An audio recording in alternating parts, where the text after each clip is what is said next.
तो hello guys, welcome back. शक्ल तो अच्छी नहीं लग रही होगी, लेकिन फिर भी मेरा काम है आपको बताना और आपका काम है सतर्क रहना। तो आज की हमारी नई स्टोरी है बेताल। बेताल एक ऐसी एंटिटी होती है जो जीवन और मृत्यु के बीच में फंसी रह जाती है। ये आपका फ्यूचर भी देख सकती है और पास्ट भी। तो अब आते हैं हम अपनी स्टोरी पर। हमारी स्टोरी में जो मेन कैरेक्टर है उसका नाम है अमन। तो अमन शुरू से ही अनाथ है, इसलिए वो अनाथ आश्रम में ही रहता था। तो उसने अनाथ आश्रम से ही ग्रेजुएशन की। तो वो पढ़ाई में बहुत अच्छा था, इसलिए उसने एक बैंक में जॉब भी प्राप्त कर ली।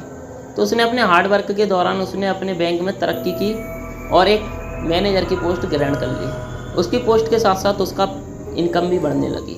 तो उसने सोचा कि अब एक अलग घर ले लिया जाए। तो उसने एक सस्ती सी कॉलोनी में, जिसका नाम था अपन्ना प्रेम, उसमें एक फ्लैट लिया। अब अमन को वहाँ पर रहते रहते करीब 4 साल हो चुकी थी। लेकिन अमन जहाँ पर रहता था अपन्ना प्रेम में, वहाँ पर अब आए दिन चोरियाँ होने लगी। इसी वजह से वहाँ पर 30 से 40% लोग खाली कर चले गए। बचे थे 70% लोग जो मजबूर थे और उन्होंने EMI पर फ्लैट ले रखा था।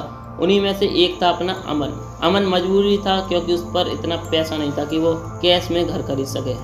अमन की एक आदत थी कि वो शुरू से ही सूर्यदेव को अर्घ चढ़ाता था। वो जब से इस कॉलोनी में आया था, क्योंकि उसका फ्लोर 7वें मंजिल पर था, तो वो रोज़ सुबह सीढ़ियों से नीचे उतरकर एक पेड़ के पास में सूर्यदेव को जल चढ़ाता था।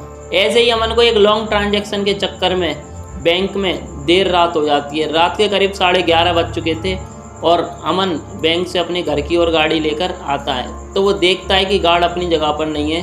तो उसे थोड़ा गुस्सा आता है, लेकिन वो गाड़ी से उतरकर गेट खोलकर गाड़ी को पार्किंग में लगाकर जैसे ही लिफ्ट की तरफ जाता है तो देखता है कि लिफ्ट ख़राब पड़ी हुई है। तो उसे और ज़्यादा गुस्सा आता है। एक तो वो लेट हो चुका था और रात भी काफ़ी हो चुकी थी।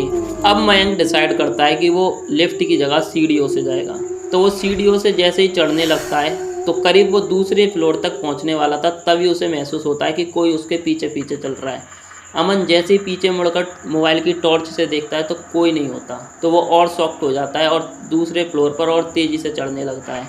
लेकिन वो जैसे ही दूसरे फ्लोर पर पहुंचकर तीसरे फ्लोर पर चढ़ने लगता है, तभी उसे पीछे से एक आवाज़ आती है, ओए रुक। ये आवाज़ सुनकर अमन और ज़्यादा डर जाता है और पीछे मुड़कर देखता है तो कोई नहीं होता। वो डरता हुआ पैरों की रफ्तार और तेज करते हुआ तीसरे मंजिल पर पहुंच ही रहा होता है, तभी फिर से ही वो आवाज़ आती है, ओए रुक। ये आवाज़ सुनकर अमन डरता हुआ बोलता है कि कौन हो तुम और मुझे परेशान क्यों कर रहे हो। लेकिन पीछे फिर कोई नहीं होता और वो डरता हुआ और चलने लगता है। फिर उसे वही आवाज़ तीसरी बार सुनाई देती है, ओए रुक। अमन बोलता है तुम हो कौन? तो पीछे से आवाज़ आती है कि मैं एक बेताल हूँ। अमन बोलता है बेताल कौन? तो फिर पीछे से आवाज़ आती है मैं हूँ एक प्रेत आत्मा। तो अमन बोलता है प्रेत आत्मा? अमन और डरते हुए बोलता है कि मैंने तुम्हारा क्या बिगाड़ा है और तुम मेरे पीछे क्यों आए हो? तो वो बोलता है कि तुम डरो मत, अगर मुझे तुम्हें नुकसान पहुँचाना होता तो मैं तुम्हें तीसरे फ्लोर तक नहीं आने देता। अमन मन में सोचता है ये बात तो है, अगर इसे मुझे नुकसान पहुँचाना होता तो ये मुझे तीसरे फ्लोर तक नहीं आने देता। बेताल फिर बोलता है कि तुम्हारे पास या तुम्हारे कमरे में जो भी ज़रूरी सामान है उसे लेकर फ़ौरन इस कॉलोनी से दूर भाग जाओ।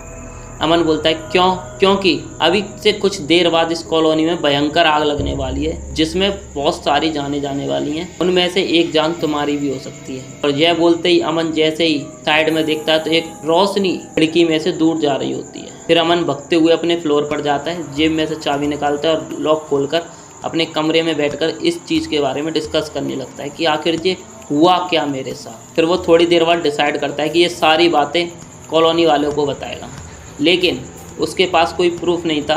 तो उसे लगा कि अगर ये सब कुछ ना हुआ तो कॉलोनी वाले सब उसे पागल समझेंगे। और अब अमन डिसाइड करता है कि वो अपना सारा ज़रूरी सामान लेकर यहाँ से कहीं दूर चला जाएगा। तभी अमन सारा अपना ज़रूरी सामान लेकर एक होटल में ठहरता है। लेकिन उसे इस चीज़ के बारे में सोचते सोचते करीब 3:30 बज चुके थे। उसे अचानक ही नींद आ जाती है। जब उसकी आंख खुलती है तो 9:30 बज चुके थे और वो फ़ौरन होटल से चेकआउट कर गाड़ी उठाकर अपनी कॉलोनी की तरफ जाता है। तो कुछ ऐसा देखता है, अमन वही देखता है जो बेताल ने उससे बोला था। कॉलोनी में आग लग चुकी थी और आधे से ज़्यादा लोग मर चुके थे जलकर, और कुछ लोग घायल थे जो तेज तरीका से चिल्ला रहे थे। लेकिन अमन यह सब देखकर इतना डिप्रेस्ड हो जाता है और वो इस हादसे से उबरने में करीब 6 से 7 महीने लेता है।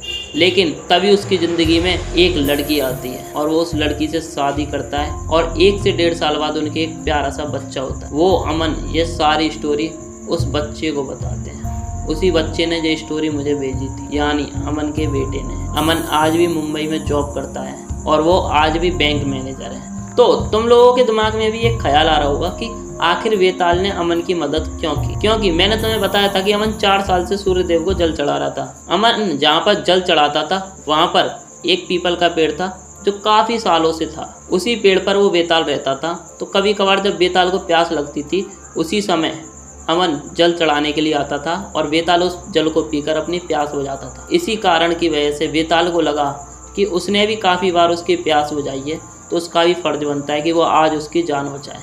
वेताल तुम्हारा पास्ट भी देख सकता है और फ्यूचर भी, इसीलिए वेताल ने उसका फ्यूचर देख लिया और उसकी जान बचाई। तो वीडियो कैसी लगी कमेंट करके ज़रूर बताना, और वीडियो अच्छी लगी हो तो सब्सक्राइब कर लेना और वीडियो को ज़्यादा से ज़्यादा शेयर करना, ताकि लोगों को पता भी चल सके कि बुरी भी एंटिटी होती हैं और अच्छी भी।